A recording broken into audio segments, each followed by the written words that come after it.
Hi guys, welcome back to my new vlog. ಈ video all about Mirjan ಕೋಟೆ ಬಗ್ಗೆ. ಮಿರ್ಜಾನ್ ಕೂಡ ನಾನು ಫಸ್ಟ್ ಟೈಮ್ ಹೋಗಿದ್ದು. ತುಂಬ ಪ್ಲೇಸಿಗೆ ನಾನು ಫಸ್ಟ್ ಟೈಮ್ ಹೋಗಿದ್ದಲ್ಲಿ ವ್ಲಾಗ್ಗಳು ಜಾಸ್ತಿ. ಅಂದರೆ ನಾನು 2-3 ಸಲ ಹೋಗಿರೋ ಪ್ಲೇಸ್ಗಳಿಗೆ ವ್ಲಾಗ್ಗಳು ಮಾಡೋದಿಲ್ಲ. ಫಸ್ಟ್ ಟೈಮ್ ಹೋಗಿದ್ದ ಎಕ್ಸೈಟ್ಮೆಂಟ್ ಇರುತ್ತಲ್ಲ, ಮತ್ತು ಹೇಳಬೇಕು ಅನ್ನೋ ಖುಷಿ ಇರುತ್ತಲ್ಲ, ಅದು ಸ್ವಲ್ಪ ಜಾಸ್ತಿ. ಫಸ್ಟ್ ಟೈಮ್ ಮಿರ್ಜಾನ್ ಹೋಗಿದ್ದು. ಮಿರ್ಜಾನ್ ಕೋಟೆ ನೋಡ್ಲಿಕ್ಕೆ ಚೆನ್ನಾಗೇ ಇದೆ, ಸೂಪರಾಗಿದೆ, ಒಳ್ಳೆ ಪ್ಲೇಸಲ್ಲಿ ಕೂಡ ಇದೆ, ಒಳ್ಳೆ ಒಂದು ಸ್ಪಾಟ್, ಐತಿಹಾಸಿಕ ಒಂದು ಕೋಟೆ ಬಗ್ಗೆ ತಿಳ್ಕೊಳ್ಳೋದಕ್ಕೆ.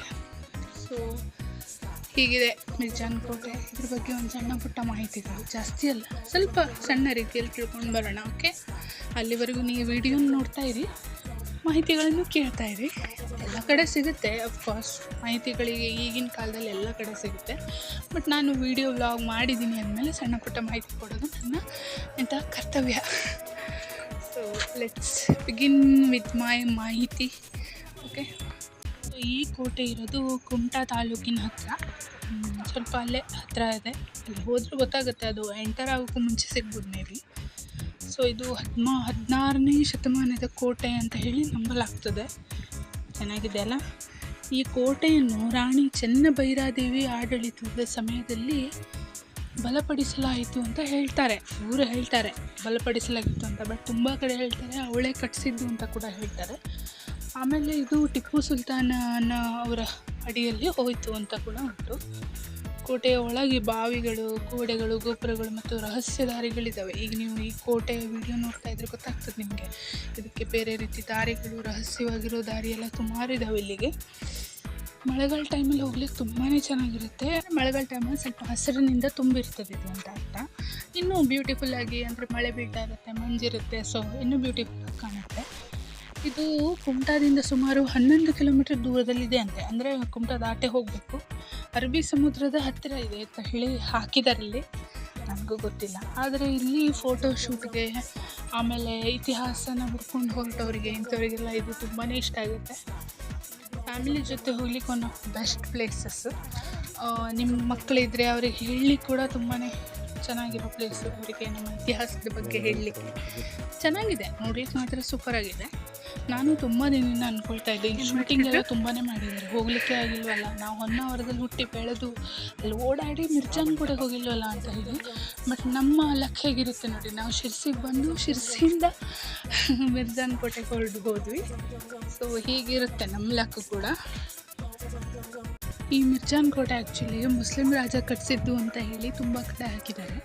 ಬಟ್ ಮುಸ್ಲಿಂ ರಾಜ ಕಟ್ಟಿಸಿದ್ದಲ್ಲ ಇದು ರಾಣಿ ಚೆನ್ನಭೈರಾದೇವಿಯವರೇ ಕಟ್ಟಿಸಿದ್ದು ಅಂತ ಹೇಳಿ ಕೂಡ ಈಗ ರೀಸೆಂಟ್ ಟೈಮ್ಸಲ್ಲಿ ತುಂಬ ಜನರಿಗೆ ಗೊತ್ತಾಗಿದೆ.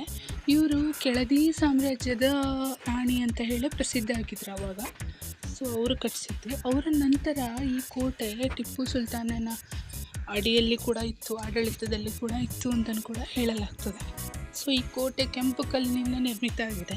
ಎತ್ತರದ ಗೋಡೆಗಳು ಮತ್ತು ಬಲವಾದ ಗೋಪುರಗಳೇ ಇವುಗಳಿಗೆ, ಈ ಕೋಟೆಗೆ ಒಂದು ರೀತಿ ಚಂದವನ್ನು ತಂದುಕೊಡ್ತದೆ. ಹಿಂದೆ ಈ ತೋಟ ಕೂಡ ಸೂಪರಾಗಿದೆ. ಇಲ್ಲಿ ತೋಟ ಕಾಣ್ತಾ ಇದೆಯಲ್ಲ, ಈ ತೋಟ ಅಂದರೆ ಹೂವಿನ ತೋಟದ ರೀತಿ ಅದು ಬೆಳೆದಿದ್ದಾರೆ.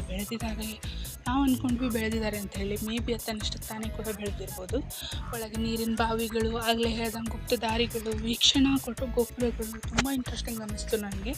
ವೀಕ್ಷಣಾ ಗೋಪುರಗಳು, ಸೈನಿಕರು ಇದ್ದ ಕೊಠಡಿಗಳು ಕೂಡ ಕಾಣ್ತು. ತುಂಬ ರೀತಿ ಬಾವಿಗಳು, ಹೀಗೆ ತುಂಬಾ ರೀತಿಯಾಗಿನ ಕಾಲದ್ದು ಇದು ಕಾಣ್ತು. ಈ ರೀತಿ ಕೋಟೆಗಳು ನೋಡಬೇಕು ಅಂದರೆ ರಾಜಸ್ಥಾನ್, ಗುಜರಾತ್ ಆ ಕಡೆಗಳಲ್ಲೆಲ್ಲ ಹೋದರೆ, ಗೋವಾ ಅಲ್ಲೆಲ್ಲ ಹೋದರೆ ಸುಮಾರು ಸಿಗ್ತದೆ, ಇಲ್ಲ ಅನ್ನೋದಿಲ್ಲ ನಾನು. ಬಟ್ ನಮ್ಮ ಉತ್ತರ ಕನ್ನಡದ ಇದ್ದವರಿಗೆ ನಮ್ಮಲ್ಲೂ ಒಂದು ಪ್ರಸಿದ್ಧ ಕೋಟೆ ಇದೆ ಅಂತ ಹೇಳೋದಕ್ಕೋಸ್ಕರ ಮಿರ್ಜಾನ್ ಕೋಟೆ ಹೆಸರನ್ನು ಹೇಳ್ಬೋದು. ಅಷ್ಟೊಂದು ಚೆನ್ನಾಗಿದೆ. ಮಳೆಗಾಲದಲ್ಲಿ ಹೋಗ್ಲಿಕ್ಕೆ ಮಾತ್ರ one of the best place. ಯಾಕೆ ಅಂದರೆ ಕರಾವಳಿ ಸೈಡು ಮಳೆಗಾಲದಲ್ಲೇ ಹೋಗ್ಲಿಕ್ಕೆ ಇಷ್ಟಪಡ್ತಾರೆ ಜನ, ಯಾಕಂದರೆ ಬಾಕಿ ಟೈಮ್ ಹೋಗ್ಲಿಕ್ಕಾಗಲ್ಲ ಸೆಕೆಗೆ ಅಂತ ಹೇಳಿ.